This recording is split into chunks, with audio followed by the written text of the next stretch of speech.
গহনা একোটাৰ প্ৰতি আমাৰ সকলোৰে নিশ্চয়কৈ আকৰ্ষণ আছে, বিশেষকৈ মহিলাসকলৰ বাবে সৌন্দৰ্যত সুৱগা চৰাই গহনাই। কিন্তু প্ৰত্যেকগৰাকী মহিলাই এই কথা বাৰুকৈ উপলব্ধি কৰিব পাৰে যে গহনা এটা নিখুঁত হোৱাতকৈ তেওঁলোকে বিচাৰে গহনাটো আনতকৈ কিছু পৃথক হওক। আজি আমি আপোনালোকক লৈ যাবলৈ বিচাৰিছোঁ বৰপেটাৰ পৰম্পৰা ধৰি ৰখা এজন যুৱকৰ কাষলৈ।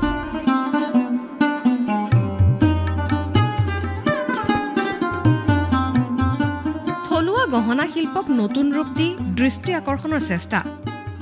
পৰম্পৰাগতভাৱে বৰপেটাৰ বহু পৰিয়াল গহনা শিল্পৰ সৈতে জড়িত।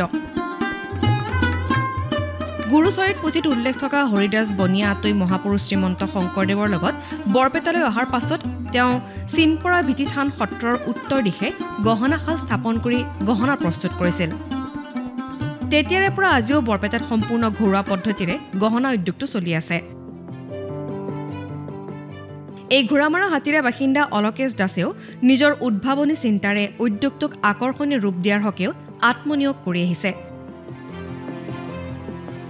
এইদৰে অসমীয়া পৰম্পৰাগত থোকা, সোণ, কেৰু, কেচেলুৰীয়া হাৰ, ঢোল মাদুলি, কপালী আদি অলংকাৰ তেওঁলোকে প্ৰস্তুত কৰি উলিয়ায়।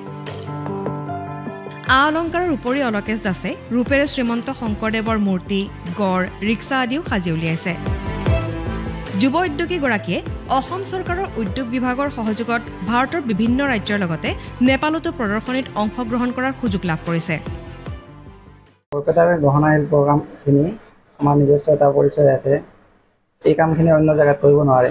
আৰু অন্য জেগাত কিছুমানক এনেকৈ গহনা লাগিলেও বৰপেটাতহে বিচাৰি আহে সেইবিলাক বনাই। আমাৰ যিখিনি গহনা হয় তাৰ যিমানে টান নহওক কিয় আমাৰ সাঁচা ব্যৱহাৰ নহয়, সেইখিনি সম্পূৰ্ণ আমাৰ হাতেৰে তৈয়াৰ কৰা হয়। আৰু কিছুমান যেতিয়া সঁজুলি দৰকাৰ হয় আমি সেইখিনি নিজে তৈয়াৰ কৰা হয়।